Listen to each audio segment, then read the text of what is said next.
Tapos yun, tay. Mukhang naawa na sa amin si Emre nun. Kasi grabe naman po yung pinagdaanan naming mga paghihirap. Sobrang paghihirap papunta lang ng Devas. Tapos, yun, binigay niya po sa akin yung gamot na ininom ko po para tuluyang mawala yung sumpa ni Ethel sa akin. Para maalala niyo na ako. Hindi ko alam na ganyan pala mga pinagdaanan mo, anak. Ngunit magkaganon man, nagmamalaki kita, Lira. Tunay nga na anak ka ni Amihan at ni Ibrahim. Siyempre naman, no, tay. Ako pa ba? Ay, manang-mana ako sa inyo ni Inay. At anong pinag-usapan yung dalawa? Nagkikwentuhan lang po. Ay, sakto po kayo. Group hug tayo. Group hug! Group hug?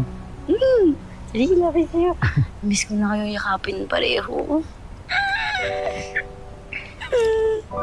O, diba? Ang saya.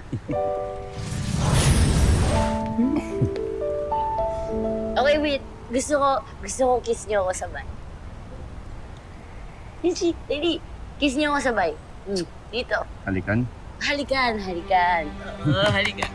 Game, 1, 2, 3.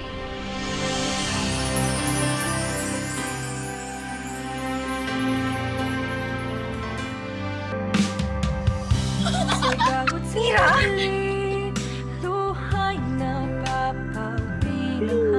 Amihan, anak mo yan.